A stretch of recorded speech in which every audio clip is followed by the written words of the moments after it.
Indo British advanced pain clinic నొప్పి మాయం surgery దూరం ఫర్ అపాయింట్మెంట్స్ 9155515563. మీరు సిరివెన్నెల వరకు వచ్చేసారు. సిరివెన్నెల వరకు జరిగిన ప్రయాణం ముందు చెప్పారు, మధ్యలో ఒకటి ఉంటుంది కదా మీకు. ఏ గంగావతరణం అయితే అంటే నాకు తెలిసిన విషయాన్ని డైరెక్ట్గా ప్రేక్షకులకు తెలిసినట్టు అడిగేస్తున్నాను. విశ్వనాథ్ గారికి పరిచయం చేసింది అంటే ఒకప్పుడు మీరు శంకరాభరణం పాటలు విని ఒక రకమైన భావోద్వేగానికి లోనవడం, మళ్ళీ తర్వాత కాలంలో అదే దర్శకుడు అదే రచయిత వేటూరి గారి పక్కన మీ పేరు చూసుకోవడం, అలాంటివన్నీ జరిగినప్పుడు అసలు ఆ ప్రయాణం అంటే కాకినాడ నుంచి విశ్వనాథ్ గారి జనని జన్మభూమి వరకు మీ ప్రయాణం ఎలా సాగింది అని పరిచయం. నా ప్రయాణంలో నేను ఇంటర్మీడియట్ ఆ ప్రాంతం నుంచి నాకు ఒక స్ఫుటమైనటువంటి ప్రత్యేకమైన ఇష్టం, లేదా దాన్ని ఏంటంటే దాన్ని మీకు ఒక పక్షపాతం అంట. పాట కంటే ఆ పాటలో ఉన్నటువంటి సాహిత్యం పట్ల మక్కువ ఎక్కువ ఉండేది. ఎంత అందమైన సాహిత్యం చేసినా, ఎంత బాగా పాడినా, గాయకులు ఎంత బాగా పాడినా ఏం పాడారు అని చూసేవాడిని సాధారణంగా. అందువల్ల ఆ కాలంలో ఎక్కువగా నేను హిందీ పాటల్లో కొంత సాహితీ గంధం ఉండేది, ఉర్దూ సాహిత్య గంధం. అందువల్ల హిందీ పాటలు పాడుకుంటూ ఉండేవాడిని. అదిగాక నా కార్యక్రమంలో నేను ఒక యాక్టివ్ ఆర్ఎస్ఎస్ వర్కర్ని అవడం వల్ల నేను దేశం గురించి, దేశ సమస్యల గురించి, సాధారణంగా యువకుడు ఎవడైనా కలం పట్టుకున్నాడు అంటే తప్పనిసరిగా వాడికి సామాజిక స్పృహ వాడు ఏదో ఒకటి ఉంటుంది. పేదలు వాళ్ళ కష్టాలు ఇలా వీటి గురించి రాసుకోవటం. అప్పటికి ఇంకా రొమాంటిక్ సాంగ్స్ రాయాల్సినంత వయస్సే రాలేదు, జ్ఞానమే రాలేదు, మనకు తెలియదు. అందువల్ల నాకు డ్యూయెట్లు అంటే ఏమిటో తెలియదు.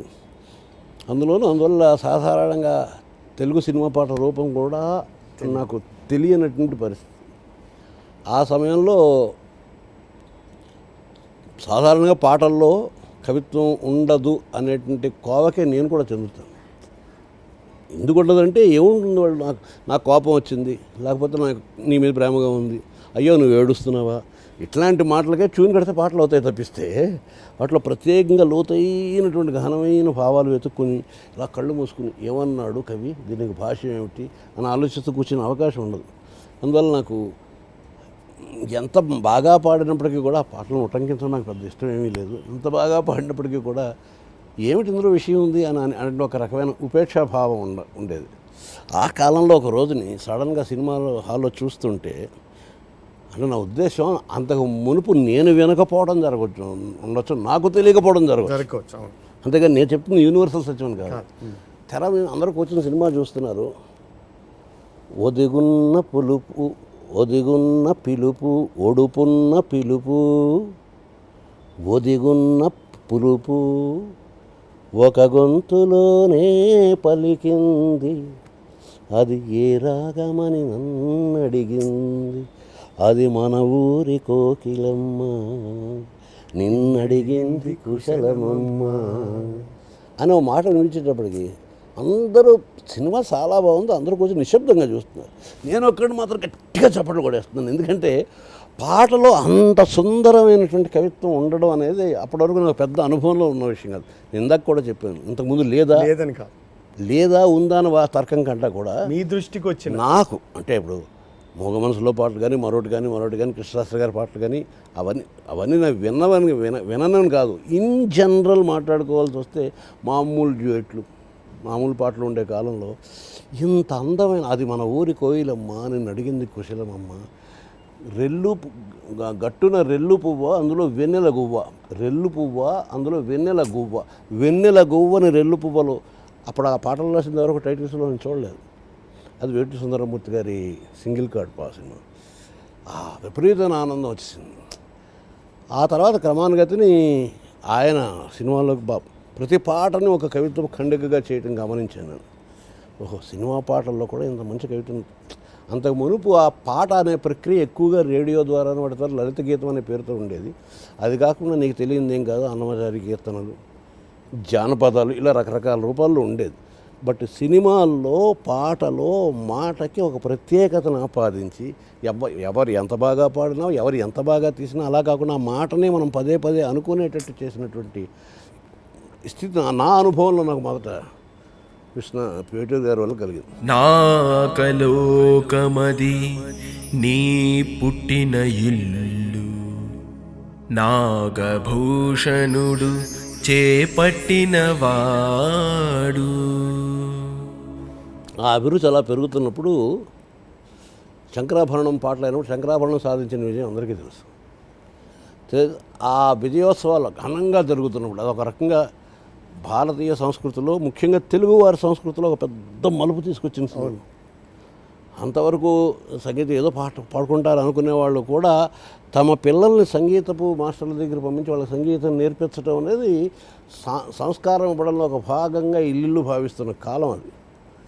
అక్కడ విజయయాత్రలు జరిగాయంటే వాడవాడలా వీధిని అంత ఊరేగింపు. ఈ తరం వాళ్ళకి ఎంతమంది తెలుసో తెలియదు కానీ విపరీతమైన తొక్కిసలాట ఉండేది.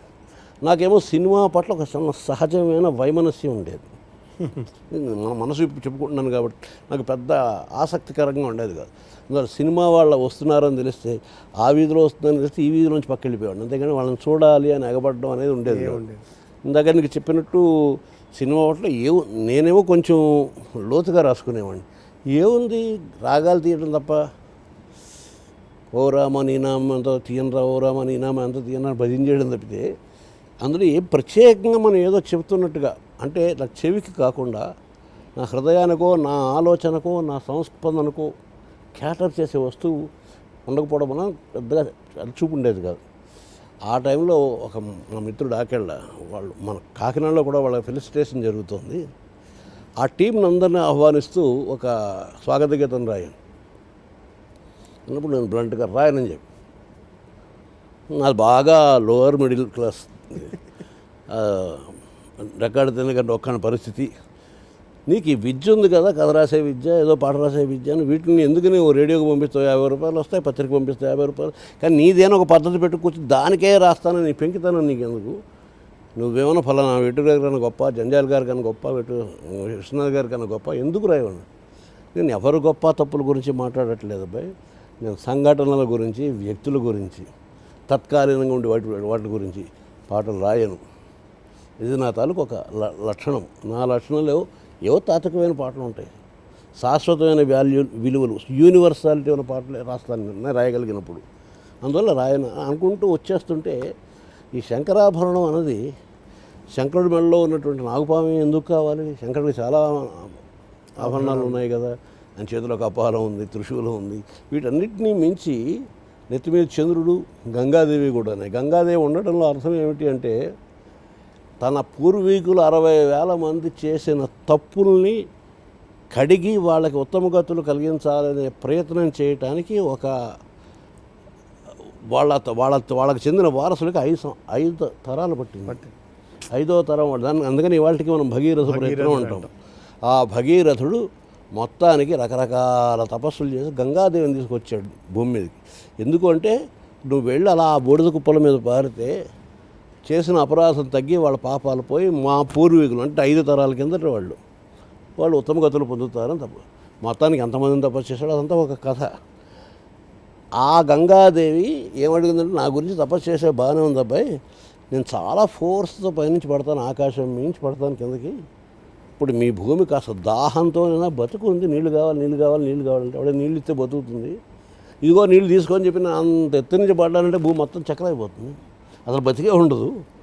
కాబట్టి నా నీరు ఎంత మాత్రంలో ఇస్తే దాహం మాత్రమే తీరి జీవం మిగిలి ఉంటుందో అంత మాత్రమే ఇవ్వడానికి తగినటువంటి అర్హత కలిగిన వాడు విశ్వనాథుడు ఒకడే, ఈశ్వరుడు ఒకడే. రసవాహిని స్వాగతం, జీవరసధుని స్వాగతం.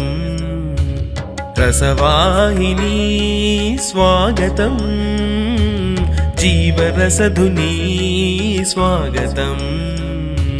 ఆయన తన జటాజూటాన్ని అడ్డం పెట్టి నా ఉద్ధృతిని తగ్గించి, ఎందుకని ఇంత ఆలోచించాల్సి వచ్చిందంటే శంకరాభరణం లాంటి ఒక వాల్పోస్ట్ చూస్తే ఒక ముసలాయన దాన్ని ఏమిటో తంబూరా పట్టు కూర్చుని ఉంటాడు. అదే వాల్పోస్ట్, ఇంకే వాల్పోస్ట్ లేదు.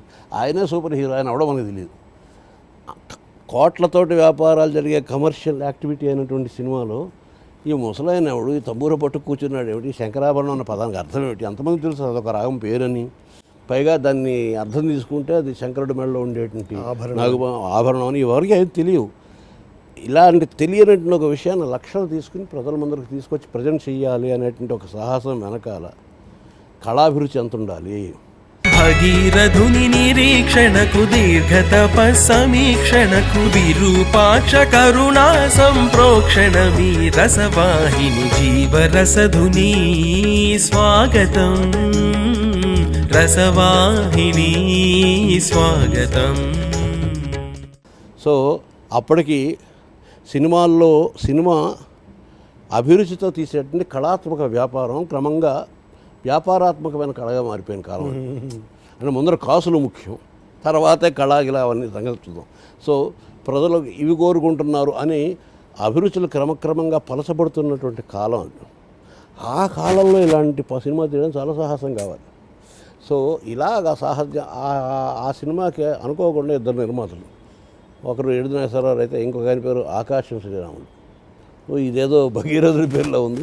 ఒకడు కాదు, ఇద్దరు భగీరథులు బాగా తపస్సు చేసి ఆర్ట్ అనే ఫామ్ని వేడుకుని, ఆర్ట్ అనే గంగానదిని, తల్లి నువ్వు వచ్చి దాన్ని హార్ట్ ఫిల్మ్గా చేయటం ఎలాగా అన్నది మా విశ్వనాథ్ గారి బుర్రలో ప్రవేశిస్తే ఆయన ఒక ఆర్ట్ ఫిల్మ్ని ఒక హార్ట్ ఫిల్మ్గా మారుస్తారు అని చెప్పిన సంగతిని నాకు గుర్తుకొచ్చి అదంతా రాసుకుంటూ ఆ గంగ కళ అనేటువంటి ఒక గంగ, సురగంగ నేల మీదకి ఎలా వచ్చింది అని ఒక ప్రక్రియ మీద ఒక పాట రాసుకున్నాను.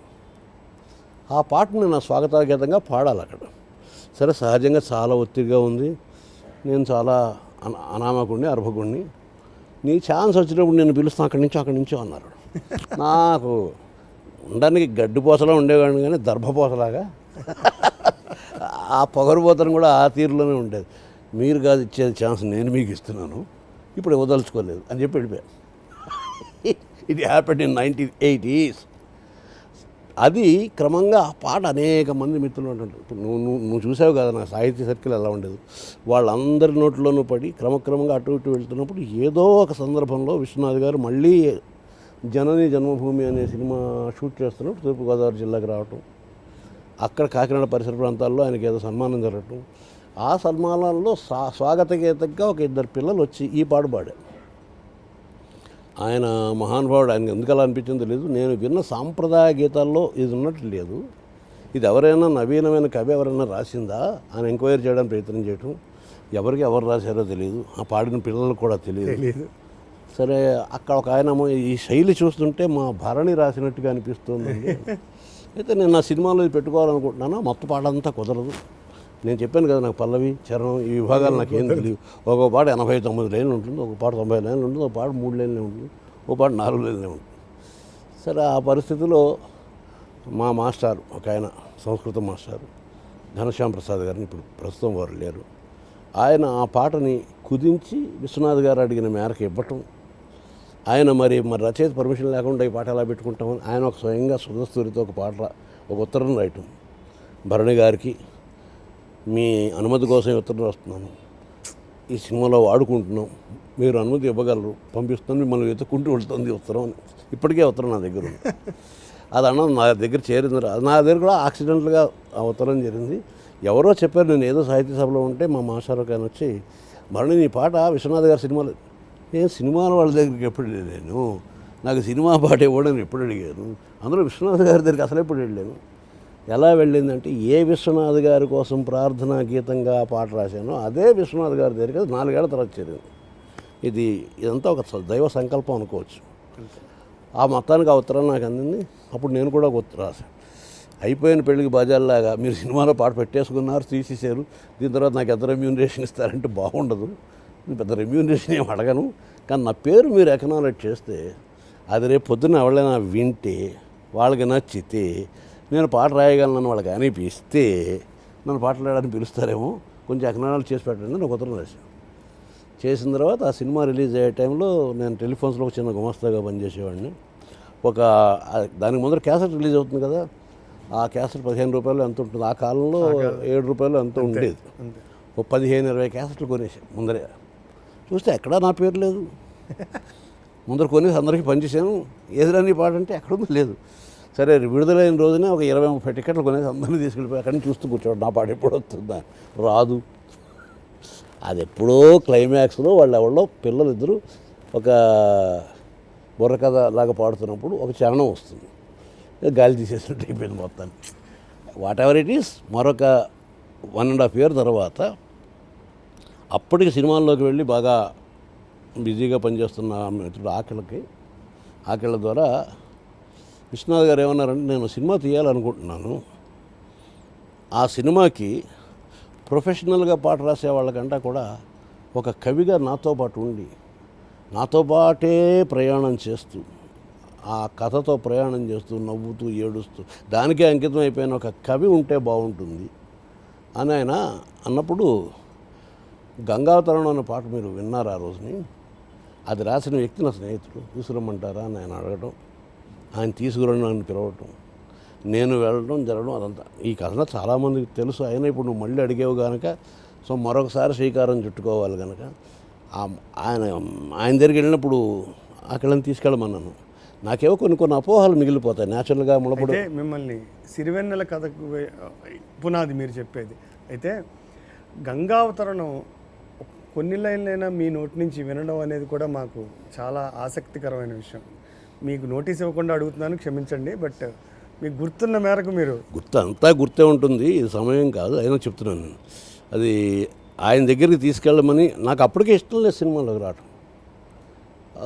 మా మాస్టర్ అక్కడి నుంచి ఒత్తిడి చేస్తూ ఆయన కలవకుండా ఇంటికి వస్తే కాళ్ళు ఎవరు కొడతాను, సరే ఆకలిని తీసుకెళ్ళమన్నాను, విశ్వనాథ్ గారి దగ్గర తీసుకెళ్ళమన్నాను. నాకు కొన్ని ఫీలింగ్స్ ఉన్నాయి చిత్రసీమ గురించి. మన ముళ్ళపూడి వెంకటరమణ గారు నాకు చాలా ఇష్టమైన రచయిత. ఆయన చిత్రసీమ గురించి అద్భుతమైనటువంటి కథ అవి రాశారు, చాలా విపరీతమైన నవ్వు వస్తాయి. అందులో ఉండేటువంటి ఒక కథానాయకుడిలాగా అమాయకంగా గేటు మూసేస్తారేమో, రానివ్వరేమో, గోర్ఖాలు తోసేస్తారేమో అలాంటి భావనలో ఉండేవాడిని. అందుకని వాడిని బతిమాలి, విశ్వనాథ్ గారు ఎక్కడ ఉంటారో అక్కడికి ఆయన వెళ్ళి తీసుకెళ్ళగలవా వాళ్ళను. వాళ్ళ ఇంటికి వెళ్ళాం, గోర్ఖా ఏం కొట్టలేదు, కానీ అక్కడ లేరు, వేరే ఇంకో చోట అక్కడ షూటింగ్లో ఉన్నారు. ఆ షూటింగ్ పడిపోయాం. ఆయన అలా బయటకు వెళ్ళిపోతున్నారు, షూటింగ్లో మధ్యలో ఎందుకు పైకి వెళ్తున్నారు. నేను నమస్కారం అన్నాను, ఎవరు మీరు అన్నారు. నేను సీతారామ శాస్త్రి. అంటే భరణినండి. అంటే గంగావతరణం రాసింది. కృష్ణారావు ఇంత చిన్నగా ఉన్నాడు ఏమిటయ్యా ఆయన ఇమ్మీడియట్ రియాక్షన్ ఎప్పుడు వచ్చారు, బాగున్నారా కృష్ణారావు ఈయన చిన్నగా ఉన్నాడు ఏమిటయ్యా అని. అంటే సన్నగా మరీ చిన్న వయసు ఏం కాదు, I was nearly 29 years or something like that. ఆయన సరే కూర్చోండి లోపల వస్తాను. ఆయన కాకి డ్రెస్లో ఉంటే ఒక నరసింహమూర్తిలో ఉంటాడు, దుర్నిరీక్ష్యం. ఆయన చూడటానికి కూడా కష్టం, ఆయనతో ఎవరు మాట్లాడడానికి కూడా భయపడతారు ఆ సమయం. నాకు భయం భక్తి ఏమీ లేదు. కాసేపు కూర్చున్నాను. ఆ తర్వాత ఇంకా ఇది ఇప్పట్లో తేలే వ్యవహారం కాదు అని చెప్పి ఆయన దగ్గరికి వెళ్ళి నేను అటేటో పోతూ ఇటు మిమ్మల్ని చూడడానికి ఒకసారి వచ్చాను, అంతకన్నా ఇంకేం లేదు, మరేం లేదు, మేము మరి వెళ్ళొస్తాను. అప్పుడు వెళ్ళిపోయాను. ఆ తర్వాత ఆయన పిలవడం జరిగింది. ఆ గంగావతరణం పాట ఇప్పటివరకు నేను ఏ సినిమాలోనూ ఇవ్వాలని కూడా అనుకోలేదు. ఎందుకనంటే అది సుదీర్ఘంగా ఉంటుంది, అది దాని పొట్టి పొడవులు మీకు లెక్కలు ఉంటాయి. మీకు నచ్చిన ఒక 4 లైన్లు అప్పుడు చెప్పాను కదా సినిమా వాతావరణం ఎలా ఉంది అని, దానికి సంబంధించిన చరణంతో చెప్తాను. నాకలోకమది నీ పుట్టిన ఇల్లు, నాగభూషణుడు చేపట్టిన వాడు, లోకపావని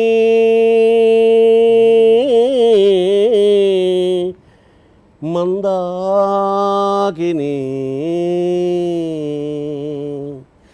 రసవాహిని స్వాగతం, జీవరసధుని స్వాగతం.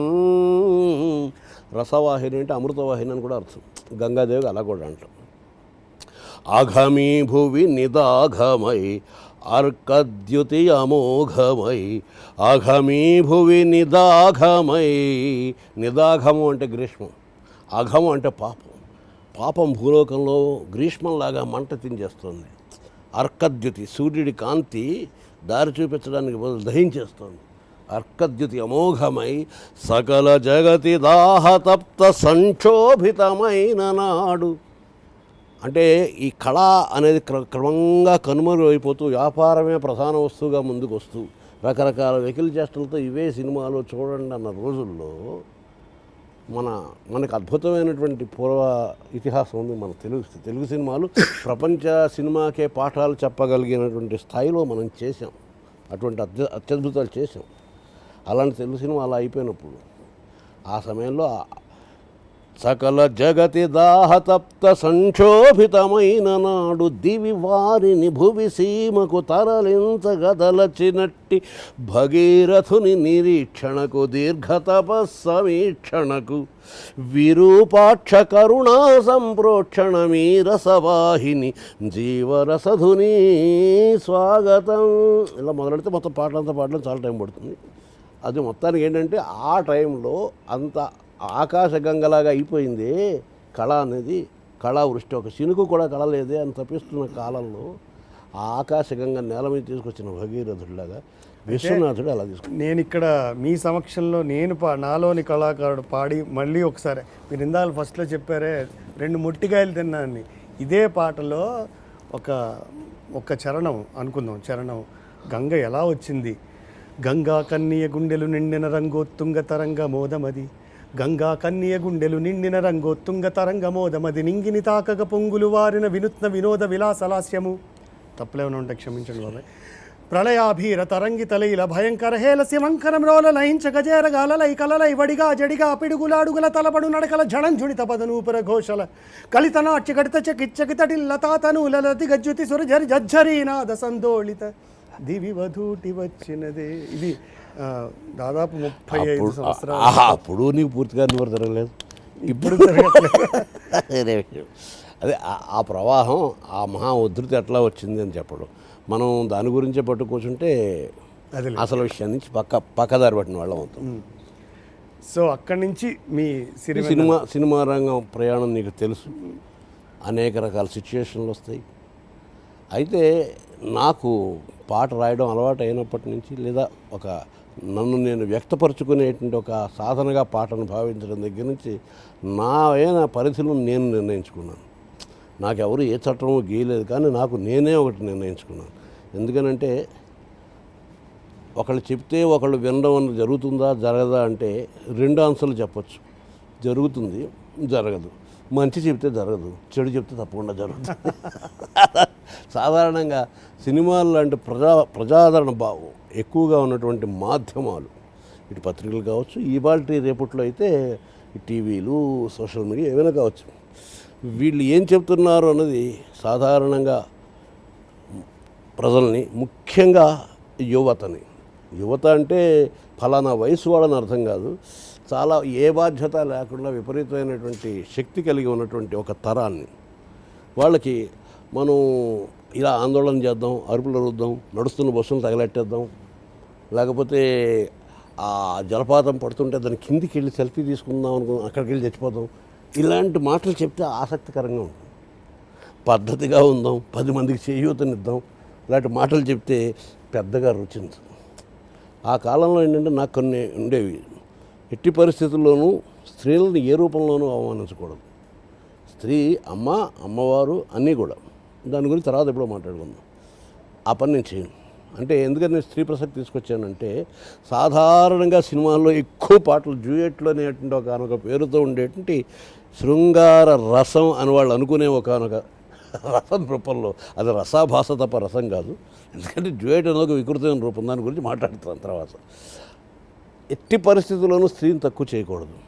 అలాగే ఎట్టి పరిస్థితుల్లోనూ మంచి పొంగులు వారుతున్నటువంటి యువరక్తం ఉన్నటువంటి తరాన్ని తప్పులు చేయటానికి అనుకూలంగా ప్రోత్సహించడానికి ఉండేలాగా పాటలు ఉండకూడదు. పాటలు కాదు, అభివ్యక్తి, మాటలు కానీ, మరొకటి కానీ, కవిత్వం కానీ, సాహిత్యం కానీ అని నాకు నేనే కొన్ని గీతలు గీసినప్పుడు అలా రాస్తుండేవాడిని. సో ఇక్కడికి వచ్చిన కొత్తలో నా అదృష్టవశాత్తు నేను మొదటి పాటే విరచించితిని.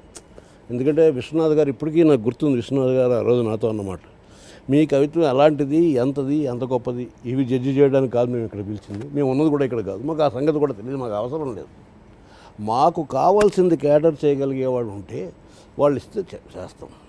వాళ్ళు క్యాటర్ చేయలేకపోతే వాళ్ళు ఎంత వాళ్ళ అనేది కూడా చూడకుండా మా దగ్గర 2 బీజాక్షరాలు ఉంటాయి, ఓకే అనేవి, మేము ఓకే అన్నాం. అంత మాత్రంలో మిమ్మల్ని తక్కువ చేసినట్టు కాదు. నాకేమీ పెద్ద సాహిత్యం మీద ఆసక్తి కూడా ఏమీ లేదు. మీరేమో ఇప్పటివరకు సినిమా పాట గురించి తెలియదు, పోనీ అడిగితే మీకు సినిమా పాట మీద ఆసక్తి కూడా లేదు. అందువల్ల ఎలా రాయాలి దాని స్వరూప స్వభావాలను మీకు ఆంక్షలు పెట్టను. సో కథకు అనుగురించి కూడా మీరేమి రాయక్కర్లేదు. ఇక్కడ ట్యూన్కి రాయడం అనేటి ఒక ప్రక్రియ ఉంటుంది, అది మీకు తెలియదు కనుక అది కూడా చేయక్కర్లేదు. మీ ఇందులో ఈ పాట పాడేవాడు ఒక గుడ్డివాడైనటువంటి భిక్షగాడు. సో అతను ఆ పాట తనదైన పాటగా పాడక్కర్లేదు. తను చదువుకోలేదు, రాసుకోలేదు, ఒక భిక్షగాడు. కాకపోతే అతనికి ఉన్నట్టు విద్య ఏంటంటే ఒక వెదురు బొంగుని తీసుకొచ్చి పిల్లని రోగిగా మార్చి వాస్తూ అడుకుంటుంటాడు. అదే సమయంలో అతను ఏ రకమైనటువంటి అనుభవం ఎదురైనా ఆ అనుభవం అతని హృదయంలో ఒక అనుభూతిగా మారి ఆ అనుభూతి అతని వేణువులోంచి ఒక అద్భుతమైన రాగంగా వస్తుంది. అతనికి తెలియకుండానే అది చాలా శాస్త్రీయంగా ఉంటుంది. అంటే చెట్టు ముందా విత్తు ముందులాగా కళ నుంచి శాస్త్రం పుట్టిందా, శాస్త్రం నుంచి కళ పుట్టిందా అని మనం అడిగితే అసలు ముందర కళ పుట్టే దారిలో పెట్టడానికి శాస్త్రం కరెక్ట్. సో నిజమైనటువంటి కళ హృదయంలోంచి ఉప్పొంగుతున్నప్పుడు ఆటోమేటిక్గా అంటే ఉదయం పూట అతను మేలుకుని అలా కూర్చుని ఆ తనలో తను వాయించుకుంటుంటే తప్పనిసరిగా అది భూపాల రాగం అయి ఉంటుంది, హంసధ్వని రాగం అయి ఉంటుంది. అది విన్నవాళ్ళు ఆశ్చర్యపోయినకి ఎలా వచ్చాడు, ఏమో నాకేం తెలుసండి అని అమాయకంగా అంటాడు. సో అతను ఏదో పాట ఎక్కడో విన్నాడు, ఎవరో రాసింది, అది వాయిస్తున్నాడు. ఆ పాటతో అతను నేను సినిమాలో చూపిస్తాను, దానికి మీరు పాట రాయండి. ఏ భాష వాడతారో నాకు అవసరం లేదు, ఏ భావం వాడతారో నాకు అవసరం లేదు. ఇది నా మొట్టమొదటి వచ్చినటువంటి బంగారు అవకాశం, సువర్ణ అవకాశం. అంటే నాకు ఏ రిస్ట్రిక్షన్స్ లేవు. ఇంక నేను దేని గురించి రాయాలి అనుకున్నప్పుడు అసలు కథ అంతా కూడా ఒక వేణువాద విద్వాంసుడి గురించి, అతని జీవితం చుట్టూ తిరిగేటువంటి ఎత్తుపల్లాల గురించి. వేణువాదన అన్నదే ఊపిరి, నాదము, ఈ మాటలు నాలో కదిపి సరే పాట గురించి పాట ఎందుకు రాయకూడదు, పాటకి జీవితానికి ఉన్నటువంటి సంబంధాన్ని పాటగా ఎందుకు రాయకూడదు అనే కారణంతో ఈ సృష్టి, జీవితము, నాదము వీటన్నిటిని అనుసంధానిస్తూ అది రాశాను. నా అభిరుచులకు అనుగుణంగానే ఉంది. ఆ తర్వాత క్రమంగా నా పాటలు మొదలైనవి. కానీ ఇక్కడ నా పాటలు అనే కంటే భగవంతుడు నాకు ఇచ్చిన వరం అనే అనాలి. సాధారణంగా యాక్సిడెంట్లు 2 సార్లు జరగవు, ఒకసారే జరుగుతుంది, భౌతిక బట్ట కడతాడు, రెండోసారి జరిగితే అంతే సంగతులు. నాకు ఇక్కడ తర్వాత నాకు బోల్డని పిలుపులు వచ్చేవి. సార్ విధాత తలపున లెవెల్లో పాట రాయండి అంటుండేవారు. కామర్స్ వాళ్ళు అడుగుతున్నారని చెప్పి నేను భారీ ఎత్తుని సాధారణంగా పాటలు ఎలా ఉంటాయి అంటే విమర్శించడం కాదు, అట్నుంచి ఎవరో పరిగెట్టుకొస్తారు, ఇటు నుంచి వీళ్ళు పరిగెట్టుకొస్తారు, ఇద్దరు వగర్పుతోటి ఆయాసంతో ప్రాణాలు పోయేలా పరిగెట్టుకుంటూ వచ్చి విచిత్రమైన కథలకెళ్తే ఏదో పాడుతూ ఉంటారు. ఎందుకు పాడతారు? అప్పుడు ఉంది, ఎప్పుడు ఉంది, ఇప్పుడు ఉంది, ఎప్పుడు ఉంటుంది. దాన్ని విమర్శించడం కాదు. అలాంటి వాడికి ఏ పాటలు రాయాలని నాకు ఇంతకుముందు అనుభవం లేదు. అయినా వీడు విధాత తరపున అంటే ఏదో సంస్కృత సమాసాలతో ఏదో రాసేసేవాడిని. వాళ్ళు కొంచెం భయపడి నన్ను నేను తిట్టకుండా తృణమో పడమో తాంబూలం చేతులు పెట్టి నమస్కారం గారు వెళ్ళండి అనేవారు. నాకు కోపం వచ్చేది, నేను మంచి కవితలు రాశాను కదా, వీళ్ళు ఎందుకు ఒప్పుకోలేదు. ఆ తర్వాత అనుకోకుండా ఇంకొక సినిమా వచ్చేది, అది ఏ కశదేవయ అన్నట్టు పౌరాణికం అయ్యి ఉండేది. ఆటోమేటిక్గా అక్కడ నెగ్గుకొచ్చేది. ఈ లోపల మరో 4 సినిమాలు వచ్చి వాళ్ళు నమస్కారం పెట్టి పొమ్మనేవారు. అకస్మాత్తుగా ఒక క్లాసికల్ సినిమా వచ్చేది. ఇలాగ నా మొదటి 2-3 సంవత్సరాల్లోనూ రుద్రవీణ ఇట్లాంటి క్లాసికల్ మూవీస్, అంటే క్లాసికల్ సాహిత్యం అవసరమైనటువంటి సన్నివేశాలని కలిగి ఉన్న సినిమాలు వస్తూ నేను కెరీర్లో నిలదొక్కుకోవటానికి అక్కడ ఉండడానికి సాధ్యమయ్యేటువంటి అవకాశం వచ్చింది. నిలదొక్కున్నాక అప్పుడు నాదైనటువంటి భావాల్ని నాదైన దారిలో వాళ్ళను నొప్పించడం అంటే వాళ్ళకి ఇష్టం లేని సరే అంగడి పెట్టుకున్నాను, ఇక్కడ ఇతర వస్తువులు అమ్మబడున్నాను, వాళ్ళకి ఏం కావాలో అది ఇవ్వాలి. కానీ నేను వాళ్ళు రాగానే 2 కూర్చోండి, ఈ ఆర్టు ఫలానా ఎంఎఫ్ హుస్సేన్కి ఇస్తాను.